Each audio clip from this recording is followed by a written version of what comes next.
Hello, everyone, and welcome to Content Marketing Insider powered by Repurpose.io. It's me again, Roy Garcia, and we've got another exciting episode for all of you today. And again, thank you also for supporting us. It's one of those times that we really are excited to put this show together just for you. Our guest for this episode is known as the Visibility Queen. Yes, I am in the midst of royalty, and the Visibility Queen is here to support businesses to get visible by working smarter and not harder. And I agree. She is helping businesses to build a raving set of fans by creating a visibility strategy that will work specifically for your business. And I'm excited to have her on this show. Ladies and gentlemen, please welcome the Visibility Queen, Crissy Connor. Crissy, thank you for joining us here at Content Marketing Insider.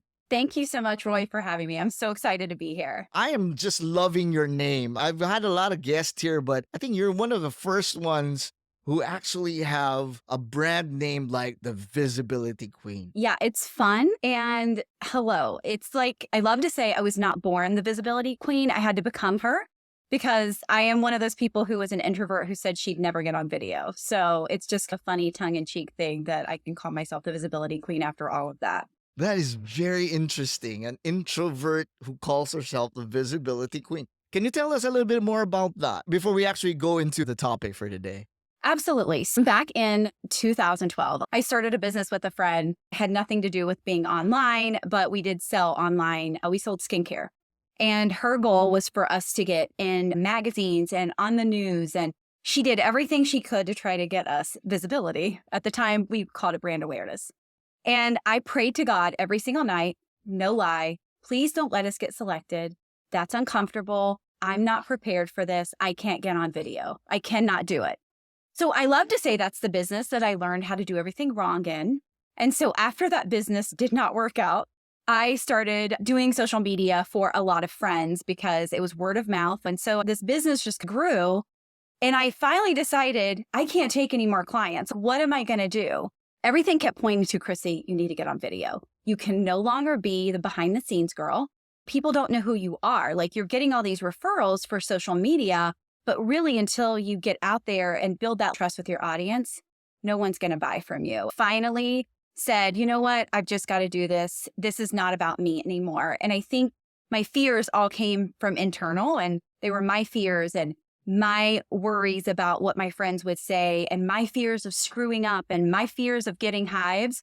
And I had to make it not about me, but make it about the person, because when it's about the person and we're there to serve and support them, it just changes the game completely. Let's get into the topic. The topic today is just this: the power of visibility and how businesses can harness this power to their advantage. We've got 3 things to tell you about, and Crissy is going to be sharing more details about that. So the first point is visibility is key even as an introvert. Tell us more about that, Crissy. Absolutely. Well, as an introvert who gets hives, who is socially awkward in real life situations, who never wanted to be the center of attention. And I think that's the key. Most introverts, we do not want to be the center of attention. It was really hard for me to put myself on a platform and put myself out there because I wanted to be the behind the scenes girl. And if many of you have ever tried to sell something, sometimes we think, build it, create it, they will come. And I realized really fast that's not true. So this introvert had to get over herself and really just decide to get on video. And many of you can probably relate to this. My first thing that I was going to do was record videos. And after 4 hours of editing all the ums and the things I didn't like in the video, there was nothing left. Nobody can sustain that for real. And so at the time, the big thing was live video. And so it was the easiest type of content to create because you literally push the go live button. At first, I cheated and changed my privacy settings to only me. And then I finally said, you have to get over yourself. You have to just do this for real. This is cheating and this is not serving anyone. My first real true live video where I didn't cheat is I'm teaching my audience how to make Jell-O shots because I needed something that I knew how to do. I needed something that my friends would not make fun of me about because they all wanted to know how to make Jell-O shots too. And then I also knew it like the back of my hand. I didn't need a recipe. And it was a lot of movement. And therefore, I wasn't just like staring at the camera. It was like the worst video I've ever done because I didn't even own a tripod at the time. My phone is up on books, but it really gave me that confidence, right? To really get on video, not talking about my business, not talking about how to XYZ, but really how to do something that was personal. So that was like my first video. And that gave me the true confidence to do other things. The message that I had to share with small business owners was like, if I make that decision not to get on video, I'm doing them a disservice, but also I'm doing my business a disservice because I have so much to share and so much that I'm passionate about. So why are we hiding? Why are we hiding? And so that's really what helped me separate getting on video and being the introvert. It was like, I can still be an introvert, right? But I'm so passionate about my business. Why would I want to keep this to myself? And I think when we have something to sell, we don't want to keep it to ourselves. We want to tell the world about it. And so it's perfect for an introvert or an extrovert to be able to get on video to do that when you're passionate enough about what you have to offer. I think the struggle is real. It's very real. Let's not beat around the bush. I know a lot of business owners are like, that's not my cup of tea. That's not who I am. And it's a big struggle for them. It might even be a source of anxiety. Have you worked with certain clients or individuals who have also gone through the same journey as you? And are there certain things that they could probably, like even just the first step, maybe what can somehow bring them out of the introvert stage and get into being visible? Yes, I've worked with a lot of women. Some people have had like past experiences where they've had stalkers and things like really serious like that. Like they really don't want to be found on social media. So it's sometimes a comfort level thing, right? Because in my first business, I didn't want to get visible because I was very comfortable and I don't want to get out of this bubble. And I think, first of all, it's like thinking and changing that mindset, right? And it's really just, how can we change this mindset of, I want to grow, but growth doesn't come without some discomfort. And I think the other thing is that, again, today we just have so many streams and different ways that we can get on video. And one of my favorite ways is teaching people that when you first get on video now, thank goodness for Reels and TikToks, you don't even have to show your face. There's this awesome thing called recording and then doing a voiceover. So your voice is part of your visibility strategy, right? The words that you have to say. And so anybody that's petrified of video, because nobody could have made me get on video until I was ready. It just wouldn't have happened, or it would have been very like restrictive and it had been very obvious. So I never force anyone, but what I say is let's take some steps to get you more comfortable. Number one, not showing your face. Let's start using your voice. Let's get on podcast interviews. Let's do things like that. They're also going to expand expand your audience and give you some visibility, but not always on your face, and get you comfortable that way. And then really just working on what is the reason I'm afraid of getting visible. Some people, when we were younger, were actually told, you as a kid, it's okay for you to be seen, but not heard. And so we don't understand how some of those things from growing up actually affect us as we get older. And so they felt like they had nothing to say, or that wasn't worthy enough for people to hear it. And so there's always something in the background that's causing us not to get visible, even if we think that's not who we are. Because most of us, if we went to an event or a networking event and somebody came up and said, tell me about your business, you were going to gush about it and you're going to be so passionate about it. And the key is really just getting people to show that enthusiasm and that passion on video, which takes practice. None of us get on and are instant superstars. Maybe Roy, but because he's really good on video. But a lot of us, we have to work at it, right? And we get better over and over the more that we do something. Even extroverts, I'm sure sometimes they're frozen in terms of what would be the first step to do, let alone the introverts. But you are a shining example that it can be done because you are an introvert and you have gone and stepped out of that. It may be challenging, but the benefits outweigh the inconveniences. So the first point is visibility is key even if you are an introvert. Second one, visibility creates raving fans that makes selling easier. That's a powerful statement. Tell us more about it. Absolutely. So one of the things I found when I started showing up consistently on social media in video content was that people knew me that I didn't know. I attract a lot of introverts, which means I'm not getting a lot of comments, right? But people are watching, my views are there. And so I would go to events and people would say, hey, you're Crissy Connor. I watch you all the time. And I'm like, okay, this is weird. What I found out was a lot of times I see people waiting to go viral or waiting for the views to increase.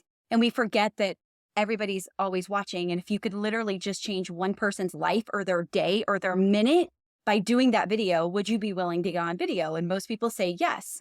We don't realize the impact that we have when we're willing to show up on video and talk, because there's so many people that, again, are still afraid to do that. And so the more consistently we show up for free, giving value to our audience on whatever platform you choose to be on, it builds this trust like no other. And it also says, so the people watching us consistently, she's giving me value, like action steps that are literally helping me every single day grow my business or whatever it is that you do. And so what happens if I pay her? What happens if I join her next program? I'm getting all this for free. What is she holding back? What happens if we have that exchange of energy? And so it creates this raving fan effect that I like to call, because when I open a new program, people join that aren't on my list, that I don't know. And so it's really exciting to see all these new names come in that I like to call them my lurkers. We have lurkers and likers, and I create content for both. But in our world, it's also called a parasocial relationship. And what happens is when people see enough of your content, they feel like they know you. But if we aren't willing to show up consistently, that's going to be a struggle for them, right? Because they don't see us all the time. One of my favorite quotes is that it's not our customer's job to remember who we are. It's our job to show up so much they don't have a chance to forget us. And that's what I think visibility does for us and our audiences. It reminds them over and over who we are, what we do, what we're the expert in, and how we can help them do the thing that they want to do, get the result that they want. And so that is what really, truly creates raving fans. When you least expect it, you have that offer. People say yes because you've consistently done the work. You've consistently been visible and consistently shown up for free on whatever platforms are your favorite.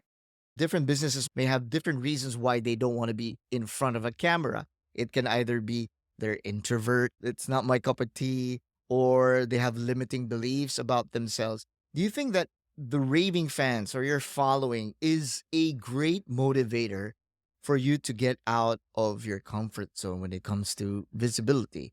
So I think it's a great motivator. And here's the reason why. I work mostly with women, but I think even men can agree with this. If somebody reached out to you, even if they never paid you a dime, and they said, you changed my life. I never thought I could get on video, or I never thought I could work out, or I never thought I could be consistent. But watching you has shown me that I can do this. That is life-changing for somebody, right? The reason we grew a business, the reason we created a business is to help people. And so that is priceless to me. When somebody says, you changed my life, I've been watching you for a year, and I've never told you this, but I got on video a year ago because of you.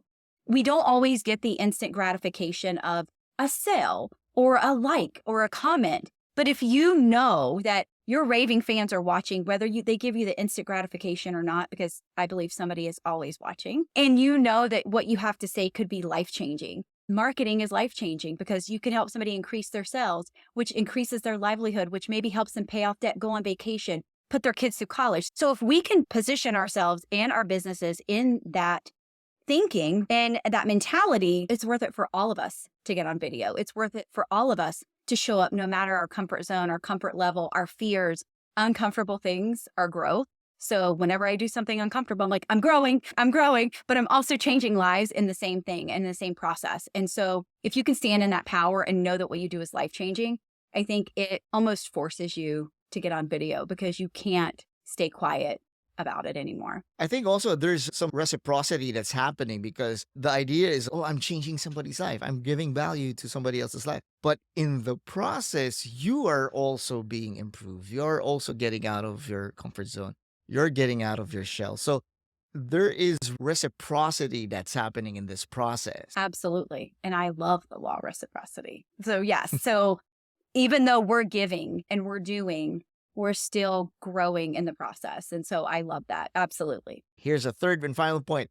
It's easier to be visible now more than ever. And I believe this is true, but I think Crissy has more to say about this. Crissy, go ahead. So back in the day, the platforms were there. There was really live video and that's it. And today we have so many options, my friends. We have live video on pretty much every platform. You can do short form video. You can do stories. You can do so many fun things, right? Like even an interview like I'm doing right now. There's so many ways to expand your visibility and to show up in front of other people's audiences. And then like working smarter, not harder, tools like repurpose.io, like which I use. I'm not going to sit here and pitch something that I don't use. But what I love is that when we repurpose our content that we create, I look at it like leftovers, right? You can throw out the leftovers or you can make them into something else and make them better and reuse them. If we work hard to create a piece of content, why would we waste it? Why would we not add it to other platforms? Why would we not repurpose it so that another person on another platform could see it? I maybe do an hour's worth of content a day. And a lot of that's showing up live. A lot of that's repurposing. But again, working smarter, not harder.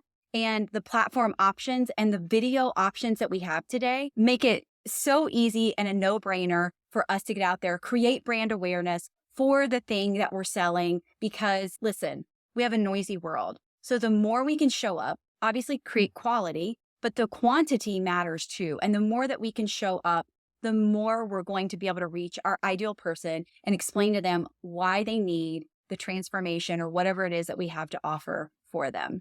What would be the first step that we would need to make? What would be the call to action now that we know these things? Pick this up and press record. Like, seriously, it's that easy. And I know we all can't get away from our phones. It's always with us. So I think you just get to start because so many people are waiting for the right time. And it's just start now. Start now recording. Start with one platform, be consistent, and then move to another. And that's truly my best advice for anyone. I love that. I love the whole bringing out the phone and just doing an object lesson right there. Start recording. See this? You have this. You can't live without it. Might as well use it to your advantage. So start recording because I know there may be certain attempts. And what would you say to those people who said, hey, I pulled out my phone, I pressed record, but I failed? First of all, I don't believe in failure. We're always learning and we're always improving. Let's say you get only 50 views. Only 50 views. What if you were in a room full of 50 people that you could tell them about what you do, how you can change their lives, what you sell? Would you be mad about that? Absolutely not. Yes, it's a numbers game and we always want to go viral, but only 10% of businesses actually go viral. So why not create, again, that content, that value-based content that positions you as an expert, that creates raving fans and makes the selling easier, and keep being consistent, knowing that what you have to offer is going to be life-changing for someone and continuously showing up. I don't always get the views I want.